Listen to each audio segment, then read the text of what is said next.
माननीय अध्यक्ष महोदय, धन्यवाद मुझे आज बोलने का अवसर देने के लिए। मैं सबसे पहले भारत के संविधान के रचयिता बाबा साहब डॉक्टर भीमराव अम्बेडकर जी को श्रद्धांजलि अर्पित करते हुए अपनी बात शुरू करूंगी। भारत का संविधान दुनिया का सबसे विस्तृत, सुंदर और अनोखा संविधान है। ये ऐसे भावनाओं के साथ बनाया गया है जो समानता, बंधुता और राष्ट्र एकता को बल देती है। आज जो मैं यहाँ खड़ी होकर अपनी बात कर रही हूँ, यह शक्ति हमें हमारे संविधान ने दी है। हमें गर्व है कि हमारी पार्टी के स्वर्गीय मुलायम सिंह जी और हमारी पार्टी के अध्यक्ष श्री अखिलेश यादव जी हमेशा संविधान के मूल्य की रक्षा की और सामाजिक न्याय के लिए संघर्ष किया। हमारे देश में हर नागरिक, चाहे जाति या धर्म कोई भी हो, खुद को सुरक्षित और शामिल महसूस करता है।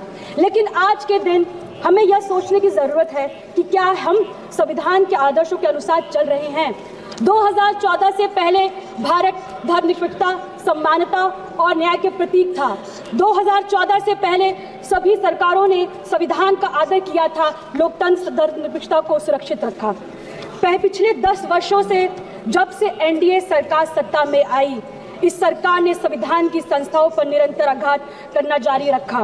विकास के वादे पर विनाश की एक अंतहीन कथा रखी है। सरकार की नीतियां एक धर्म और प्राथमिकता देकर धर्मनिरपेक्षता को कमजोर कर रही है।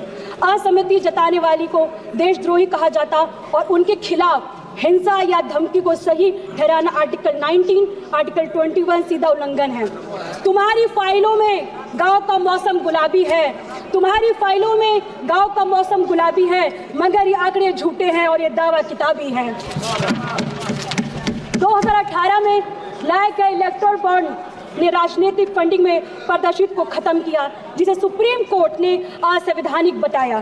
कंट्रोवर्शियल कृषि कानून ने किसानों का विश्वास तोड़ा, उन्हें रद्द किया गया, लेकिन किसानों की समस्या आज भी अनसुलझी है। मंदिर मस्जिद के नाम पर संभल जैसे नए नए विवाद को जन्म देकर समाज में निरंतर घृणा और नफरत का माहौल पैदा किया जा रहा है। मगर मैं कहना चाहूंगी, सत्ता में बैठे लोगों ने ये कैसा हिंदुस्तान कर दिया, सत्ता में बैठे लोगों ने कैसा हिंदुस्तान कर दिया, बेजान इमारतों को हिंदू मुसलमान कर दिया। स्वतंत्र संस्थानों और मीडिया को दुरुपयोग किया जा रहा है। दलित की बेटी का अपहरण होना, उनका रेप कर दिया जाना, उनके शव को पुलिस द्वारा रात को पेट्रोल डालकर जला दिया जाना, उनके घरों में आग लगा दिया जाता, सभी घटनाएं 70 वर्ष के बाद भी हो रहा है। यूपी सरकार ने ESM लागू कर हड़ताल पर रोक लगाया है। राज्य में कोई भी कर्मचारी आज 6 महीने तक हड़ताल नहीं कर सकता है। साल 2014 से पहले तक जितने भी चुनाव हुए उन पर कभी उंगली नहीं उठी है, परंतु पिछले कुछ वर्ष में जिस प्रकार EVM पर उंगली उठी है, मत के साथ हेरफेर की बात समझ में आज सामने आई है। इससे निश्चय मतदाताओं के मन में भ्रम पैदा हुआ है। मैं आप सभी से आग्रह करती हूँ कि पिछले 10 वर्ष में ध्यान दें। यह ऐसा दशक रहा जिसमें हमारे संविधान जो हमें एक राष्ट्र के रूप में जोड़ता है, को कमजोरी करने की कोशिश की जा रही है। हर दिन हमें ऐसे काम और नीतियों देखने को मिलता है जहां अधिकारों और स्वतंत्रता को छीनने का प्रयास कर रहे हैं। हमें याद रखना चाहिए कि हमारे प्रियम्बल यह हमारे सामूहिक सपनों और मूल्य का प्रतीक है। ये जस्टिस, लिबर्टी और इक्वालिटी की बात करते हैं। ये केवल शब्द नहीं है, बल्कि हमारे लोकतंत्र की नींव है।